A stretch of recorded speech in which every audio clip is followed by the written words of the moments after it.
Chapitre surgit un visiteur à Baker Street. C'était un matin humide et brumeux à Londres, lorsque l'affaire, qui a depuis absorbé notre attention, s'est présentée pour la première fois au 221B Baker Street. Le brouillard pressait les vitres de notre salon s'enroulant autour des réverbères à gaz, transformant la rue familière en un défilé de silhouettes ombragées et de pavés scintillants. Holmes, comme à son habitude, était allongé sur son divan, les yeux clos, les doigts légèrement croisés, dans la pose d'un homme réfléchissant à un calcul mental élaboré. Pendant ce temps, je venais de terminer ma tournée à l'infirmerie et je faisais chauffer une tasse de café, méditant sur l'étrange calme de la journée. Notre rêverie fut brusquement interrompue par un coup sec et impatient de la sonnette. Madame Hudson, toujours ponctuelle et efficace, fit entrer un jeune homme dont le visage trahissait à la fois l'urgence et la peur. Il était grand, quoique légèrement voûté, l'air hagard et les mains crispées sur un porte-document relié de cuir, avec l'intensité d'un homme qui craint de se le faire arracher à tout moment. Son manteau, encore humide de la bruine, était usé, mais de coupe convenable, et la lueur d'une chaîne de montre en argent illuminait ses mouvements. « Monsieur Holmes ?» demanda le visiteur, la voix tremblante, mêlée d'espoir et d'appréhension. « On m'a dit que vous étiez capable de voir ce que les autres ne voient pas, James. Je crains que Londres ne soit en danger, même si Scotland Yard se déclare impuissant. » Holmes ouvrit un œil et observa le monsieur avec ce regard familier et pénétrant qui semblait le dépouiller de son âme. « Veuillez vous asseoir, monsieur, » dit-il avec un calme mesuré.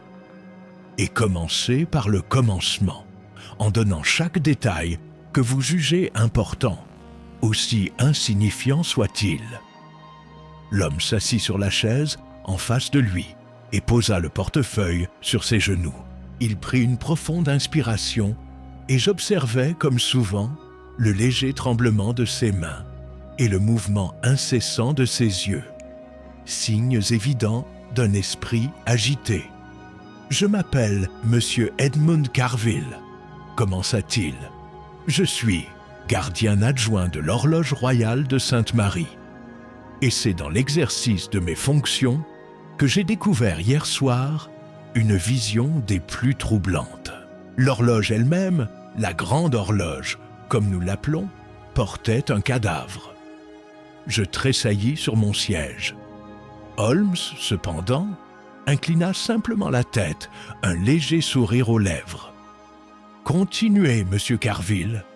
La manière dont le corps a été découvert, sa position, l'heure à laquelle il a été découvert et les personnes qui auraient pu accéder à la tour sont autant d'éléments intéressants. » Carville se pencha en avant, baissant la voix. Le corps était celui de Monsieur Henry Dalrymple, le veilleur de nuit. Il a été retrouvé précisément sous les aiguilles de l'horloge à 11h15. Il n'y avait aucune trace d'effraction et aucune arme n'était immédiatement apparente.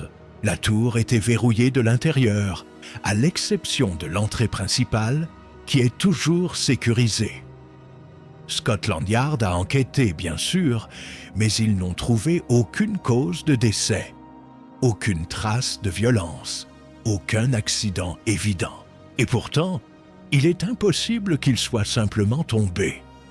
Il y a quelque chose dans la disposition, la position, les ombres projetées par les aiguilles à cette heure-là. C'est comme si l'horloge elle-même avait conspiré pour sa mort. Holmes se pencha en avant, les coudes posés sur les genoux, les doigts joints. Ses yeux brillaient d'une faible lueur d'excitation intellectuelle. Fascinant. Et vous m'avez apporté ça parce que Scotland Yard admet sa perplexité ? Exactement, dit Carville. Et l'inspecteur Lestrade lui-même a été franc. Il est perplexe. Je pensais que si quelqu'un pouvait déceler le motif caché derrière ce que d'autres jugent impossible, ce serait vous, monsieur Holmes. Holmes s'inclina légèrement, les yeux mi-clos, songeur. Une mort sous les aiguilles d'une horloge. Il n'y a plus qu'une simple coïncidence, Watson. Notez la précision de l'heure, 11h15. Observez aussi l'alignement du corps par rapport aux marquages au sol. La position, l'absence de lutte et l'absence de blessure externe suggèrent non pas une simple chute, mais une séquence soigneusement orchestrée. Je l'observais attentivement, sachant que son esprit était déjà à l'œuvre, cataloguant et écartant les possibilités avec une précision qui laissait perplexe même l'observateur le plus expérimenté. Et pourtant, dis-je prudemment, sans signe de blessure, ne pourrait-il pas s'agir d'un événement naturel soudain, une crise cardiaque ou un AVC? Holmes secoua lentement la tête, ses doigts tapotant doucement l'accoudoir du divan. J'ai appris, Watson, à ne jamais confondre l'improbable avec l'impossible, ni à attribuer la négligence à la méticulosité. Les aiguilles de l'horloge, la disposition du corps, l'apparente impossibilité de l'étanchéité de la pièce, ce ne sont pas des accidents, c'est le langage de l'intention. Carville, légèrement agité, ouvrit son portfolio et en sortit une série de croquis et de mesures. « Voilà », dit-il en les étalant sur la table. Le plan, l'emplacement des échelles et l'orientation précise du corps par rapport aux aiguilles de l'horloge. Scotland Yard les possède aussi, bien sûr, mais pour eux, cela reste un mystère. Holmes étudia attentivement les schémas, levant parfois le doigt pour tapoter une mesure ou un angle, tout en murmurant « Remarquable », dit-il enfin. « Vous m'avez fourni une énigme sous couvert d'impossibilité. » « Très bien, monsieur Carville. Vous nous accompagnerez à la tour ce soir même. Je souhaite voir la scène in situ et observer l'interaction entre l'espace, la lumière et le mécanisme. Watson, préparez votre carnet et préparez-vous à un exercice de déduction comme vous n'en avez jamais connu. » Les yeux de Carville brillèrent de soulagement. « J'en serais honoré, monsieur Holmes. Vous ne pouvez imaginer l'angoisse que cela a provoqué, ni les nuits blanches que j'ai passées à méditer sur cette tragédie. » Holmes se leva, s'apprêtant déjà à ramasser son manteau et son chapeau. « Imaginez, monsieur Carville, et plus encore, percevez-le. Car ce que nous allons découvrir ce soir pourrait bien changer votre perception d'une montre et du destin lui-même. En quittant Baker Street, j'ai ressenti ce mélange familier d'appréhension et d'impatience. Les rues étaient glissantes sous la pluie. Les réverbères à gaz brillaient dans la brume matinale. Et la ville semblait retenir son souffle. Londres nous avait présenté une nouvelle énigme. Une mort sous les aiguilles de l'horloge, une apparente impossibilité et un gardien insensé comme victime. Pourtant, aux yeux perçants de Holmes, je savais que rien n'est jamais aussi simple qu'il y paraît.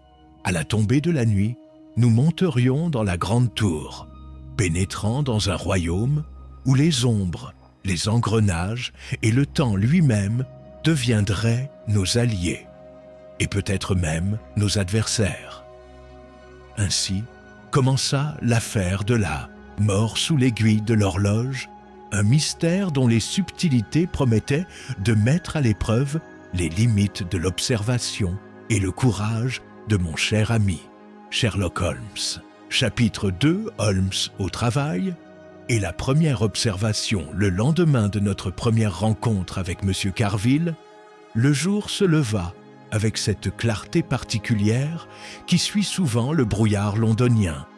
Un soleil froid et cassant, éclairant les rues humides et les toits scintillants. Baker Street, pourtant habituellement animée par le fracas des fiacres et les voix des marchands ambulants, semblait inhabituellement calme, comme si la ville elle-même retenait son souffle dans l'attente d'une révélation invisible. Holmes était déjà à sa table de travail, un fouillis de papiers, d'instruments de mesure et d'outils divers, disposés méticuleusement, qui auraient semblé chaotiques à un œil ordinaire.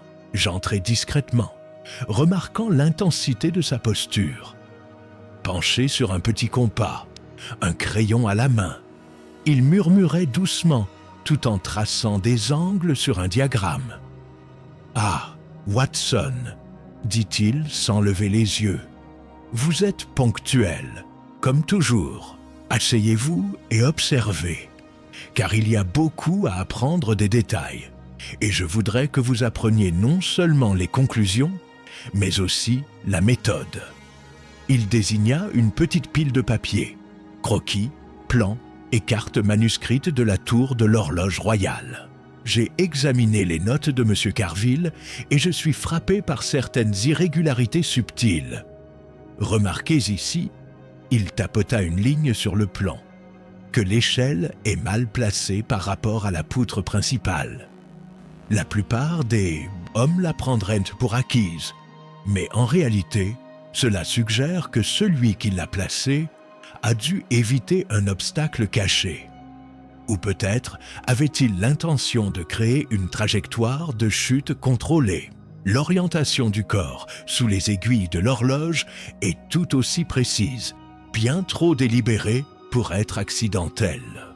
Je me suis penché plus près, fasciné malgré mon manque d'expérience en déduction. Mais Holmes, comment pouvez-vous être certain qu'il ne s'agissait pas d'un événement naturel ? Monsieur Dalrymple était, après tout, un homme d'un certain âge, et son malaise soudain pouvait facilement s'expliquer par une insuffisance cardiaque. Holmes tapota à nouveau le plan avec son crayon, de remarquer l'angle du poignet, la position des jambes, la légère trace de poussière sur la manche. Tout cela indique que le corps a été déplacé post-mortem, ou du moins positionné avec précaution après le décès. Rien ne prouve qu'un effondrement interne puisse à lui seul expliquer cet alignement. De plus, l'absence de lutte suggère la présence d'un mécanisme, d'une circonstance artificielle pour parvenir à ce but. Une horloge, un levier ou un dispositif subtil dont seul le créateur aurait eu connaissance. J'étais impressionné mais aussi perplexe. « Ish, vous déduisez l'existence d'un appareil sans l'avoir vu ?»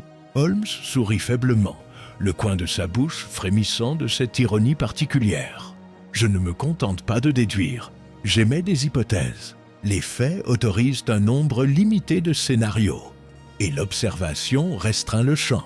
Lorsque nous visiterons la tour de l'horloge ce soir, vous verrez comment ces angles, ces taches et ces légères incohérences convergent vers un motif singulier. Un motif qui n'aurait guère pu être réalisé par hasard. » Il marqua une pause et se servit une tasse de thé, la vapeur s'échappant comme une douce expiration. « Yeah, Watson, il y a aussi la question des aiguilles de l'horloge. Leur mécanisme est standard, bien sûr, mais la façon dont elles projettent des ombres dans la tour à des heures précises suggère une sélection intentionnelle. Celui qui a orchestré ce crime connaissait non seulement le mécanisme de l'horloge, mais aussi les jeux de lumière, un fait que peu de gens prendraient en considération. Je secouai la tête, émerveillé. Holmes, le niveau de prévoyance requis pour une telle précision, c'est presque du génie. Holmes tapota légèrement la table avec le manche de sa loupe. Ou la folie, mon cher Watson. Souvent, les deux sont séparés par un mince détail. Mais le génie n'est dangereux que lorsqu'il est associé à la malice. Le reste de la journée se passa entre préparatifs et consultations. Holmes me chargea d'emballer des fournitures médicales, des instruments d'écriture et quelques effets personnels, tandis qu'il rassemblait des instruments de mesure, des lampes de poche et divers petits appareils dont il ne révéla pas l'utilité. Il se déplaça avec calme et réflexion, donnant de brèves instructions à Madame Hudson concernant le dîner et veillant à ce que le salon soit rangé pour notre retour. À l'approche du soir, le brouillard revint sur Londres, plus épais qu'au matin, s'enroulant autour des réverbères et enveloppant la rue d'une lueur pâle et fantomatique. Nous prîmes un fiacre jusqu'à la tour de l'horloge.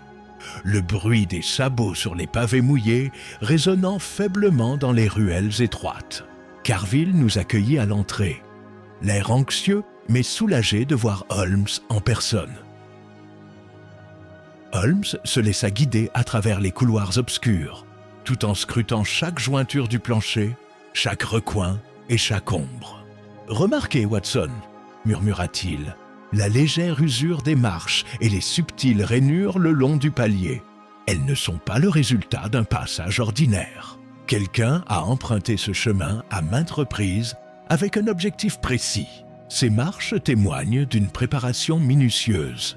Finalement, nous atteignîmes la chambre où le corps de Dalrymple avait été découvert. La tour de l'horloge se dressait au-dessus de nous, son imposante façade illuminée par la lumière des lanternes.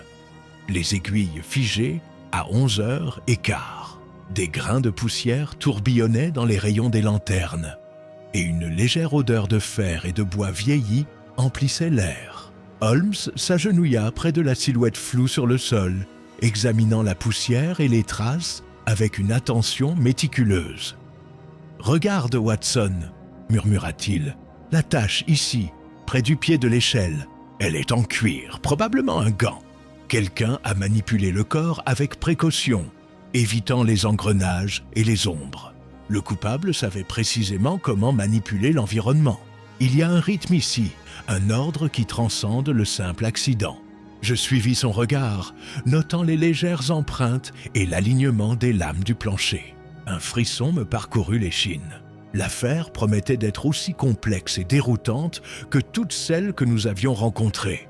Un puzzle complexe de précision mécanique, d'intentions humaines et de motivations obscures. Holmes se leva enfin, les yeux brillants de cette lueur familière d'excitation contenue. « Ce soir, Watson, nous allons commencer à percer le mystère, pièce par pièce. Souvenez-vous, en pareille circonstance, la patience est aussi cruciale que l'observation.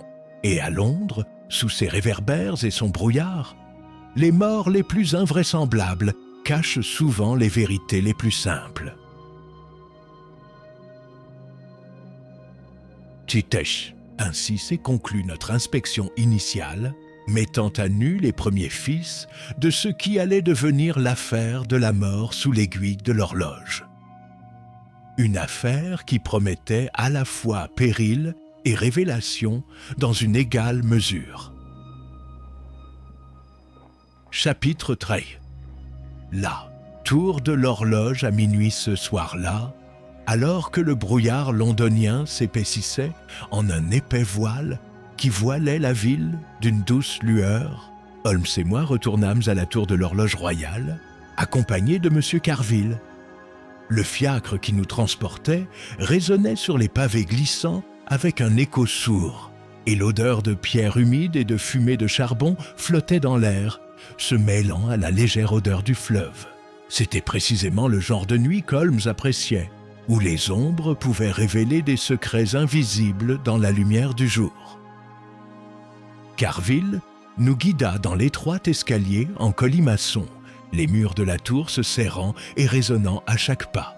Holmes se déplaçait avec sa précision habituelle, son regard scrutant chaque jointure de l'escalier, chaque rainure et chaque marque sur la pierre. « Remarquez, Watson, » murmura-t-il, tandis que nous montions, des légères éraflures à cet angle, une prise de la main droite, délibérément placée pour stabiliser une montée difficile. Les habitudes du coupable sont inscrites dans ces petits détails.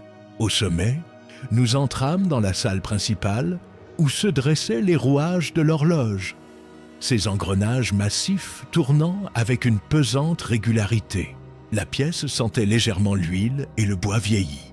Holmes s'accroupit près de l'endroit où le corps de Dalrymple avait été retrouvé, examinant les traces de poussière, les légères rayures sur le sol et les subtiles empreintes dans le mortier tendre. Il prenait des notes avec un petit crayon, murmurant dans sa barbe. Le corps, qui dit-il doucement, était positionné de manière à profiter à la fois du mécanisme et des jeux de lumière. Observez ces lignes d'ombre projetées par les aiguilles de l'horloge à 11h15 précises. Elles croisent les marquages au sol avec une intention délibérée, guidant le placement de la victime comme s'il s'agissait d'une équation macabre. Cet alignement n'est pas accidentel, c'est la signature de l'intelligence. Carville frissonna. Je n'avais jamais pensé aux ombres, monsieur Holmes. C'était si horrible de le voir là. Et pourtant, maintenant, vous en parlez avec précision. Holmes lui lança un regard d'acier. L'horreur, monsieur Carville, est la compagne de l'inattentif. Nous traitons des faits, pas des émotions. Les faits suggèrent que Dalrymple n'a pas été simplement tué, mais qu'il a été arrangé et que l'orchestrateur comprenait à la fois le mécanisme de l'horloge et l'angle exact où ses aiguilles tomberaient à cette heure-là. Je m'agenouillai à côté de Holmes, examinant la même zone. Mais comment un homme a-t-il pu ordonner une mort avec une telle précision sans laisser de traces?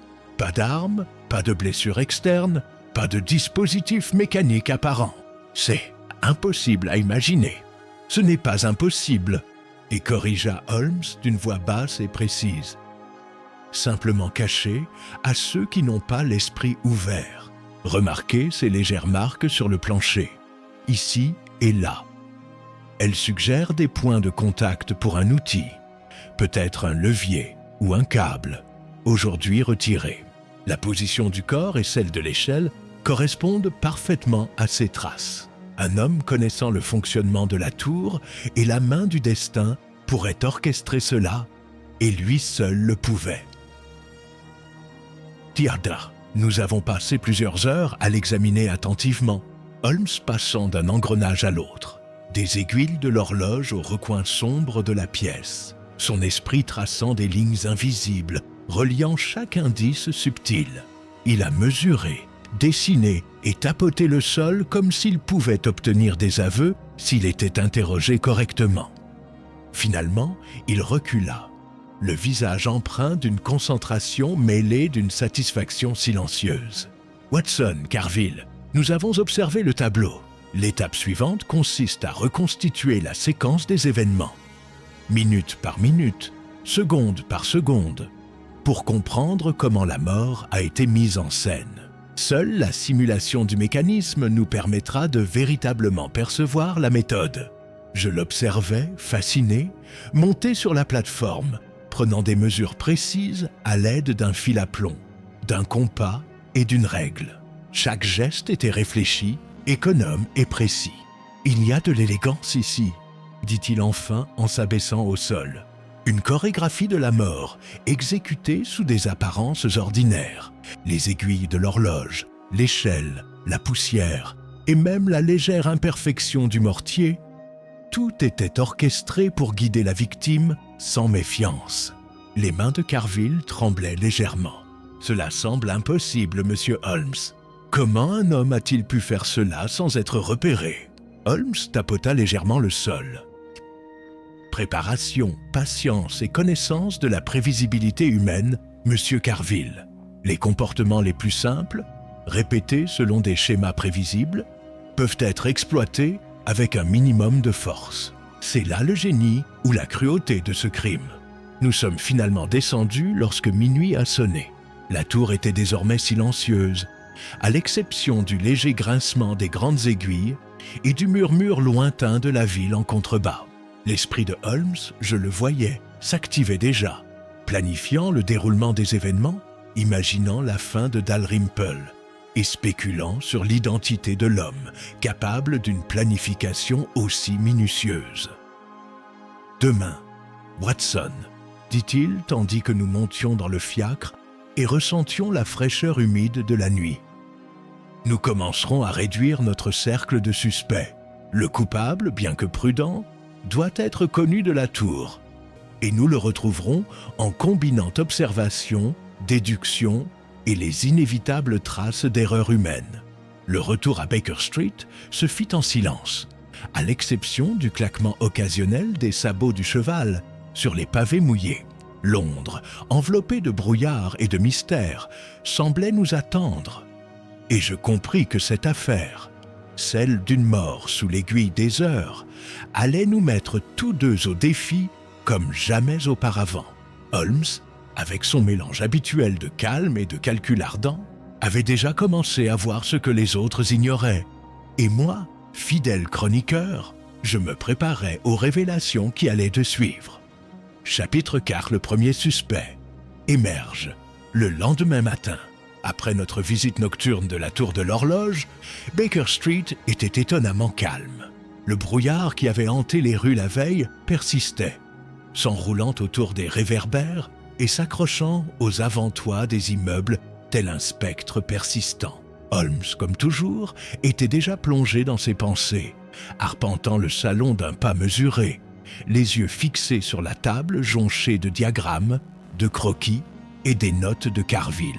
En ma qualité de chroniqueur et de compagnon, j'ai tenté d'organiser la multitude de détails que nous avions recueillis, même si j'avoue que l'importance de beaucoup m'a échappé jusqu'à ce que Holmes les remarque. Il était un peu plus de 9 heures lorsqu'un coup sec annonça l'arrivée de l'inspecteur Lestrade. Son visage exprimait un mélange d'impatience et de frustration, comme si l'affaire avait mis à rude épreuve ses méthodes habituelles jusqu'à l'épuisement. « Monsieur Holmes, commença-t-il sans préambule, je crois que nous avons un homme qui correspond à mes critères, du moins en apparence.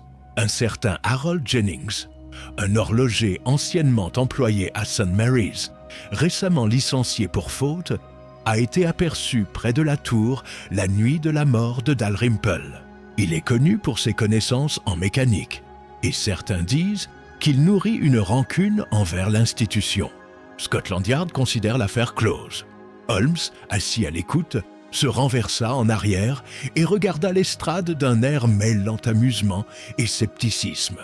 Vraiment ? Et quelle preuve, au-delà de sa simple présence et de sa mauvaise humeur, étaye cette accusation? Lestrade se tortilla mal à l'aise. Il n'y a pas grand-chose d'autre, hormis le témoignage du portier qui l'a vu flâner dans la cour et le fait qu'il a été renvoyé le mois précédent. Nous n'avons rien trouvé sur lui, et il a un alibi solide pour une bonne partie de la soirée. Mais naturellement, les soupçons se portent sur lui. Holmes laissa un léger sourire effleurer ses lèvres. Un homme avec des mobiles, des opportunités et du talent. Et pourtant, vous manquez de preuves. Comme c'est pratique que le premier suspect réponde aux éléments superficiels de votre enquête, tout en laissant intacte la vérité profonde. J'observais attentivement l'inspecteur, notant l'irritation et l'impatience qui se lisaient sur son visage. Holmes, cependant, ne semblait absolument pas touché par l'insistance de Lestrade. « Nous allons, bien sûr, examiner M. Jennings », le poursuivit Holmes en se levant pour récupérer son manteau et son chapeau. « Et nous le ferons sans présomption. Observons l'homme et la scène en prêtant attention à tous les détails, et pas seulement à ceux qui nourrissent nos espérances. » Carville, de retour à Baker Street, nous accompagna, impatient d'entendre l'avis de Holmes sur la situation. « Vous ne le soupçonnez pas ?» demanda-t-il en chuchotant tandis que nous nous apprêtions à partir. Holmes secoua la tête. « Pas encore, Carville. C'est un personnage commode. Un coupable évident pour ceux qui se contentent d'impressions superficielles. Pourtant, les détails de la mort de Dalrymple, les ombres, l'alignement, les marques subtiles laissent présager un esprit plus subtil que celui décrit par l'horloger brutal. Jennings, bien qu'il connaisse les engrenages et les poulies, est banal dans ses méthodes et son caractère. S'il était coupable, l'exécution serait plus maladroite, la précision moins remarquable. Observez attentivement, mon cher, et vous verrez que l'évidence est rarement juste. Nous avons trouvé Jennings dans une modeste demeure, dans une rue étroite, à l'écart de la rue principale. L'homme nous a répondu d'un œil méfiant, vêtu simplement, les mains rugueuses par le travail, mais fermes. Holmes s'est présenté avec politesse et Jennings a répondu avec prudence et mesure. « Je suis conscient des soupçons, » dit-il. « J'ai entendu parler de la mort du gardien et je vous assure que je n'y suis pour rien. Ma présence près de la tour était une coïncidence. J'avais des affaires à faire dans les environs, sans rapport avec la tour de l'horloge. Holmes parcourut la pièce du regard, observant le mobilier spartiate, la disposition soignée des outils et la petite collection de croquis épinglés au mur. « Vous êtes un homme habitué à l'exactitude, » dit-il doucement. « Et pourtant, vous laissez votre espace de travail dans un ordre impeccable. On se demande, Monsieur Jennings, si quelqu'un pourrait prendre une telle précision pour de la conception, ou peut-être pour de la culpabilité. » Jennings plissa les yeux et recula d'un pas. « Suggérez-vous que je suis innocent ou coupable ?»« Ni l'un ni l'autre, » dit et répondit Holmes, « jusqu'à ce que nous examinions les preuves plus en détail. Ce sont vos connaissances, vos habitudes et votre opportunité qui vous placent sous surveillance. Mais ce ne sont pas les apparences qui déterminent la vérité. Nous aurons besoin de votre coopération, bien sûr, de vos récits de temps, de déplacement et d'observation. » Alors que nous quittions la modeste maison, Holmes se tourna vers moi, l'œil empreint d'une lueur d'anticipation. « Ah, Watson, le premier suspect est souvent le plus facile à identifier et le plus difficile à cerner. Jennings est un repoussoir efficace, un homme qui attire l'attention vers l'extérieur, tandis que le véritable coupable se cache ailleurs, à la vue de tous. Observez son attitude, la justesse de son discours et les subtilités de son expression. Tout cela sera aussi instructif que l'horloge elle-même. Le trajet du retour à travers les rues brumeuses fut empli d'un silence pensif. Holmes, assis bien droit dans le taxi, les doigts croisés, le regard fixé sur les contours flous de la ville, semblait tracer des lignes invisibles entre le suspect, la tour de l'horloge et la main invisible qui avait orchestré la mort de Dalrymple. Moi, fidèle chroniqueur, je ressentais ce mélange familier de fascination et de malaise. L'affaire promettait d'être complexe et pleine d'erreurs. Et entre les mains expertes de Holmes, le premier suspect n'était que le début d'une énigme bien plus complexe. Chapitre 5 et l'indice caché l'après-midi suivant, nous nous retrouvâmes à Baker Street. Le brouillard se dissolvait en une faible bruine qui coulait le long des vitres en lents ruisselets réfléchissants. Holmes, comme toujours, était perché sur son divan, les doigts entrelacés, les yeux clos, plongé dans la contemplation. J'avais passé la matinée à relire les notes et les croquis de la tour de l'horloge, à la recherche d'un motif ou d'une anomalie que mes propres yeux inexpérimentés pourraient déceler. Pourtant, comme toujours, c'est Holmes qui remarqua ce que les autres ignoraient. Notre premier suspect, Jennings, avait été temporairement blanchi par l'estrade, bien que l'inspecteur s'obstinât à croire que le mobile seul rendait un homme coupable. Holmes, cependant, avait choisi une autre voie, privilégiant l'observation attentive aux accusations hâtives. Il avait passé la matinée à examiner les effets personnels de Dalrymple, les croquis de Carville et même les registres d'entretien de la tour, retraçant chaque mouvement et chaque événement mineur susceptible d'éclairer les circonstances de cette terrible nuit. « Watson », dit enfin Holmes en ouvrant les yeux, qui brillaient avec cette intensité particulière, annonçant toujours une révélation, il y a un détail subtil dans les aiguilles de l'horloge et les ombres qu'elles projettent. Vous avez observé les ombres hier à minuit, n'est-ce pas? Oui, Holmes, les ombres correspondaient aux marquages au sol et à l'emplacement du corps. Précisément. Pourtant, il faut bien comprendre ceci. Les ombres seules ne suffisent pas à expliquer le moment. L'aiguille des minutes, soigneusement inspectée, révèle une légère anomalie. Un léger désalignement qui n'affecterait l'angle de l'ombre que de quelques degrés. Pour la plupart, cela n'a aucune importance, mais pour un esprit orchestrant la mort avec autant de minutie, c'est un facteur crucial. Celui qui a commis cet acte en est responsable et, ce faisant, a laissé une trace d'intelligence invisible à l'observateur non averti. Nina, je fronçais les sourcils, incertain de bien saisir le sous-entendu. Tu veux dire que le désalignement était intentionnel? Holmes secoua la tête. Non, Watson, C'était fortuit, une imperfection mécanique ignorée par l'auteur.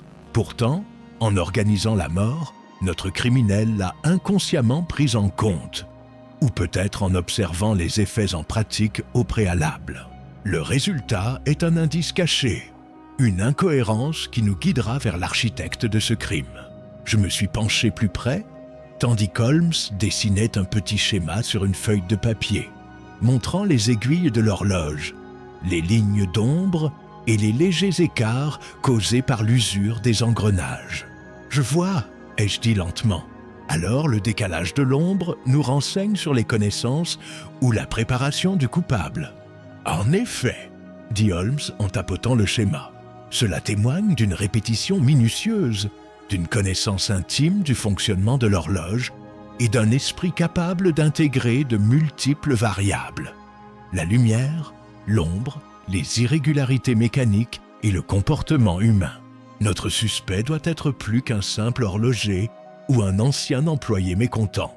Il doit comprendre non seulement les engrenages, mais aussi l'optique, le timing et la prévisibilité humaine. » Carville, assis à côté, jeta un regard nerveux à Holmes. « Suggérez-vous quelqu'un d'autre, monsieur Holmes?